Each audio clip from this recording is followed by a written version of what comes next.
کہ جب ماں باپ اپنی اولاد کے لیے دعا کرتے ہیں تو اللہ ان کی دعا رد نہیں کرتا بلکہ قبول فرما لیتا ہے۔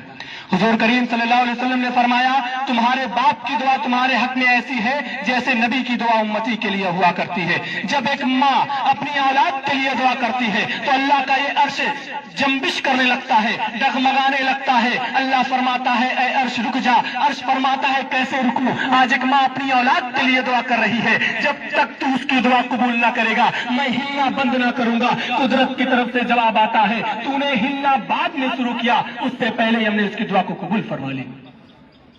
یہ بڑے ایسے لوگ ہیں، ماں باپ کا جھرری پڑا ہوا چہرہ دیکھنا وہ ثواب کا درجہ ہے جو کسی حسینہ کو دیکھنے میں نہیں ملتا۔ ایک صحابیہ بارگاہ رسالت میں آ کر کہتی ہے آقا میری ماں شراب پیتی ہے۔ صحابیہ کہہ رہی ہے آقا میری ماں شراب پیتی ہے، کیا میں اپنی ماں کی خدمت کروں؟ حضور فرماتے ہیں بے شک اپنی ماں کی خدمت کر۔ عرض کرتی ہے یا رسول اللہ وہ شراب پینے کے لیے میخانے میں جاتی ہے۔ کہتے ہیں کہ جب وہ شراب پی کر بدہوش ہو جائے تو ادب ساتھ لا اور اس کے بستر پر لٹا دے۔ یہ اسلام کی تعلیم ہے، لیکن آج ماں باپ کے ساتھ ایسا سلوک نہیں کیا جاتا ہے۔ ماں باپ کو گھر کا کچرا سمجھا جا رہا ہے، ماں باپ کو ذلیل و رسوا کیا جا رہا ہے۔ میری ایک بات یاد رکھنا، ہمیشہ جوان نہیں رہو گے، جس دن تمہاری جوانی ڈھلے گی تم بھی باپ بنو گے، خواتین مائیں بنے گی۔ تم نے اپنے ماں باپ کے ساتھ جیسا سلوک کیا ہوگا اس سے بدتر تمہاری اولاد تمہارے ساتھ سلوک کرے گی۔ ماں باپ کو ستایا ہوگا، اس سے زیادہ تم ستائے جاؤ گے۔ ماں باپ کی خدمت کی ہوگی، اس سے زیادہ تمہاری خدمت کی جائے گی۔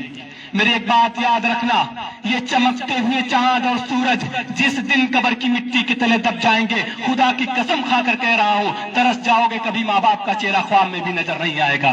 آج ہمارے یہ حالات ہو چکے ہیں، جب کوئی بچہ جب ہم گھر سے باہر ہوتے ہیں، اسکول میں ہوتے ہیں، بازاروں میں ہوتے ہیں، تو وہ بوڑھی ماں وہ بوڑھا باپ گھر میں ایک آس لگائے بیٹھا ہوتا ہے کہ ابھی میرا بچہ آئے گا، ابھی میری بیٹی آئے گی، ابھی میرا بیٹا آئے گا، 5 منٹ ہی صحیح، 2 منٹ ہی صحیح میرے پاس بیٹھ کر لب کشائیاں کرے گا، میرے پاس بیٹھ کر تھوڑی سی گفتگو کرے گا۔ لیکن آج بیٹی کے یہ حالات ہو چکے ہیں، گھر میں جانے سے پہلے ماں کو سلام نہیں کرتا، باپ کو سلام نہیں کرتا، بلکہ موبائل کو پکڑ کر کمرے کے کونے میں بیٹھ جاتا ہے۔ ایک بات یاد رکھنا، ان کی آہ کبھی مت لینا، ان کی آہ بادشاہ کو فقیر بنا دیتی ہے اور ان کی دعا فقیر کو بادشاہ بنا دیتی ہے۔ اس لیے ماں باپ کی خدمت کیا کرے اور اپنا زیادہ سے زیادہ وقت اپنے ماں باپ کے ساتھ گزارا کرے، ان کی ہر بات کو مانا کرے۔ میں چند لفظ کہہ کر اپنی بات کو مکمل کرنا چاہوں گا کہ تڑپتا ہے کوئی بچہ تو ماں کا دم نکلتا ہے، تڑپتا ہے کوئی بچہ تو ماں کا دم نکلتا ہے،